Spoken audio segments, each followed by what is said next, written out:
Ponme las heridas. Sí, las heridas son así, mira la sangre. Mira la sangre. Que aquí me había... El pasado domingo se celebraron elecciones en Venezuela y Maduro tenía una sola retórica: fascismo de derecha o la República Bolivariana de izquierda. Y en el mundo la discusión sobre Venezuela se volvió democracia sí o democracia no.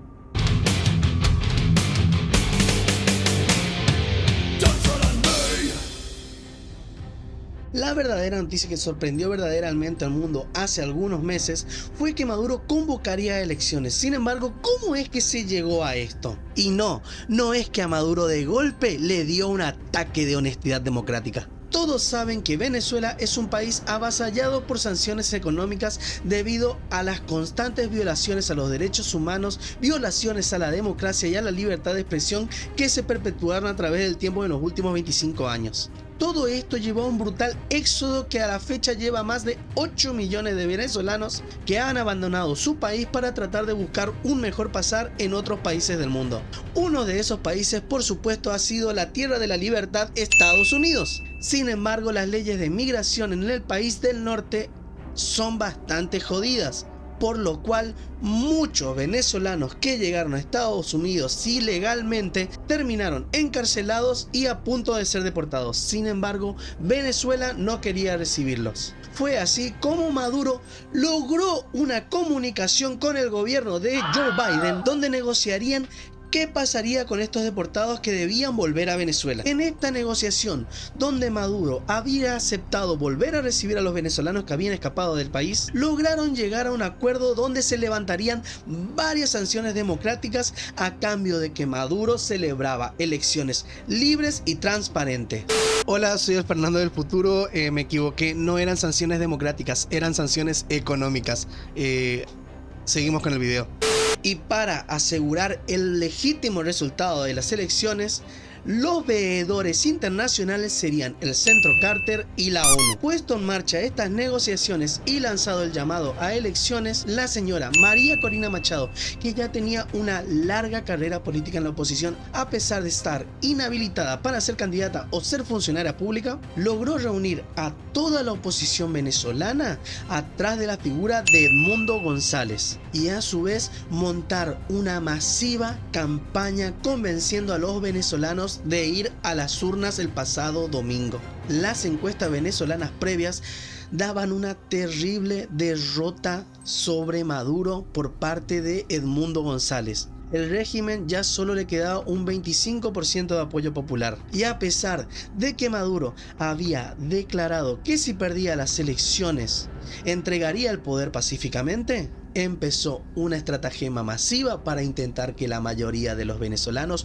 no fueran a las urnas. En el caso de los venezolanos habilitados para votar en el exterior, ellos, como todos sabemos, deben ir a las embajadas de Venezuela en los distintos países donde se encuentran para emitir su voto. Sin embargo, el régimen se encargó de emitir órdenes de detención a todos los venezolanos que se encontraran en el exterior del país. De este modo, como las embajadas son consideradas territorio soberano de los países a los cuales representan, en el momento en que un venezolano se acercara a emitir su voto, corría grave riesgo de ser detenido. La siguiente estrategia fue cerrar todas las fronteras los días previos a la elección para evitar que los venezolanos que se encontraban en los países limítrofes cruzaran a emitir su voto, además de poner otros 8 candidatos más para tratar de dividir el voto de la oposición, los cuales sacaron 4,6% de los votos. Y curiosamente, todos ellos ya tenían pregrabados antes de las elecciones sus discursos anunciando su derrota y dando total apoyo al régimen de Maduro. Y por otra parte, dentro del territorio del país, a través de amenazas y utilizando medios clandestinos que responden al régimen venezolano, amenazaron y amedrentaron a todos los opositores posibles, no para evitar que votaran en favor de Edmundo González, sino para evitar que fueran a emitir su voto. Recordemos que en Venezuela el voto no es obligatorio. A pesar de todo esto, María Corina Machado logró convencer a un 60% de la población venezolana habilitada para votar ir a las urnas. Y teniendo en cuenta lo que ya había pasado en sucesivas elecciones anteriores, donde el régimen manipulaba la información para dar por ganador al gobierno de Maduro, preparó y comandó todo un sistema paralelo para poder llevar el control del desarrollo de las elecciones. ¿Cómo?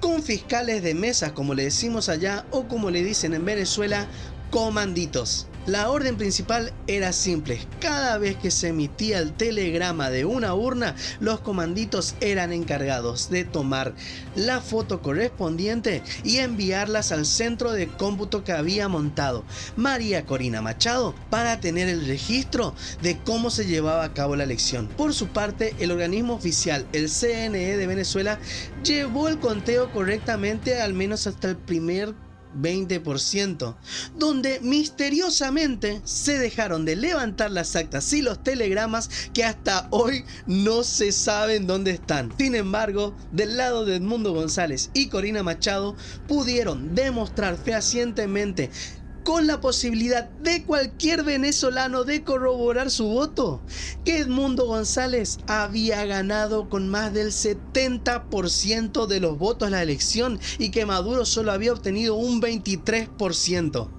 La elección estaba cerrada y, para sorpresa de nadie, antes de que el CNE emitiera los resultados de la elección, los cuales, según Maduro, el propio Elon Musk había mandado a tratar de hackear, y por esa razón no se podían publicar los informes, las actas y los telegramas completos, el régimen mandó a todas las fuerzas de seguridad a despejar las calles de todo Venezuela. Y una vez este despliegue militar estuvo completo, el CNE dio a conocer que Maduro había ganado con un 51,2, así redondo, por ciento de los votos. Obviamente las protestas no se hicieron esperar y Venezuela en ese momento se convirtió en un infierno. Todo el pueblo venezolano salió a manifestarse y la comunidad internacional gritó el fraude que había cometido Nicolás Maduro.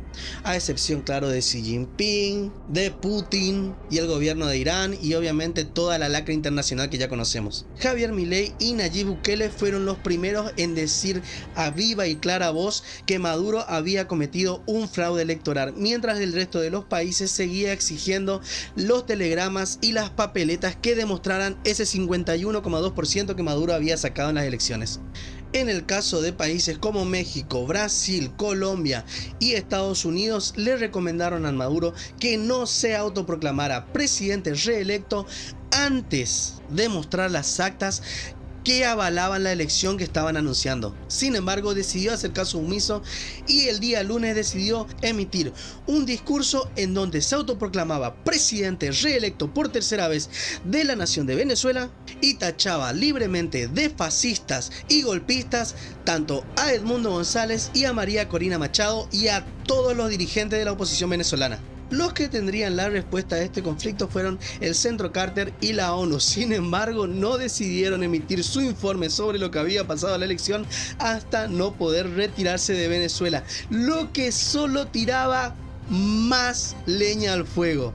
Y varios dirigentes de la oposición fueron y se refugiaron en la embajada de Argentina, que hasta este momento está asediada y protegida por militantes de la oposición debido a que el régimen está intentando ingresar para detener a los funcionarios luego de una semiguerra por cansancio que están librando delante de la embajada, cortándole los suministros, la luz, el agua y tratar de ver cuánto tiempo aguantan. Por otro lado, nos encontramos también con que el régimen decidió romper relaciones con absolutamente todos los líderes políticos de las naciones donde hubieran cuestionado ese resultado que habría publicado el CNE sobre la elección del domingo. Y no importaba si eran de derechas o de izquierdas, el simple hecho de cuestionar la voluntad del dictador Maduro fue suficiente para que las relaciones diplomáticas se rompieran, dándole 72 horas a toda la comitiva de embajadores que estaban presentes en Venezuela de los distintos países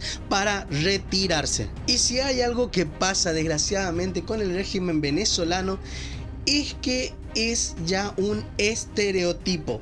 Todos sabemos cómo va a reaccionar y todos sabemos qué son capaces de hacer. A lo largo de la historia vemos constantemente políticos que tienen algún rasgo de autoritarismo que los lleva a cometer atrocidades. Sin embargo, en el caso de Nicolás Maduro y toda su gente, solo vemos que son estereotipos de dictadores. Cumplen con absolutamente todas las características típicas que se le atribuyen a un dictador, como la baja capacidad intelectual, la insistencia con enemigos externos, la demagogia constante y el uso de la fuerza al que los contradiga. A tal punto que esta mañana el fiscal general de la Nación de Venezuela comunicó lo siguiente: está ubicado y va a ser detenido.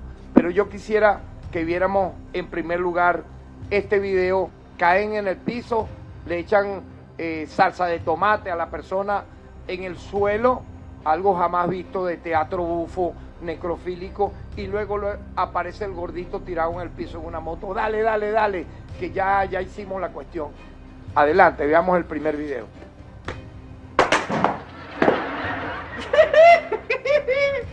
Ponme las heridas. Sí, las heridas son así, mira la sangre. Ahí va la sangre. Que aquí me había pegado con las defensas. Sí, que aquí con la defensa. Y aquí con el portero. Sí. Y en el hígado. Ah, y aquí en el hígado, que es lo más importante. Y las mollejas también me dan. Cuéntame bien.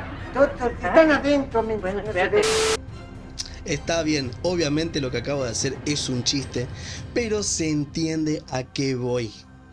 En este momento, Maduro ha pedido la captura y persecución de los líderes de la oposición, incluyendo a Corina Machado y también a Edmundo González.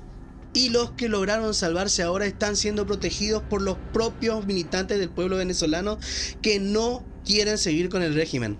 Por parte de la cúpula militar, también del Poder Ejecutivo, siguen absolutamente por todos los medios anunciando que van a reprimir fuertemente y amenazando a todo el pueblo venezolano y convocando ilegalmente a un toque de queda. De hecho, a que quieren meter miedo para que no se encuentre a nadie en la calle, debido a que cuando Maduro convocó a una contramarcha para que la gente muestre su respaldo a su gobierno, no pudo lograr juntar más que unas 1000 o 1500 personas. Y en la madrugada del día miércoles, Maduro se dirigió directamente ante el Tribunal Superior de Justicia y presentó un recurso de amparos, el cual fue aceptado y avalado para exterminar a todo ciudadano venezolano que ellos consideraran golpistas. En Argentina eso pasó una vez y se llamó decreto de aniquilamiento. Los peronistas le dicen discurso de odio de derecha neoliberal.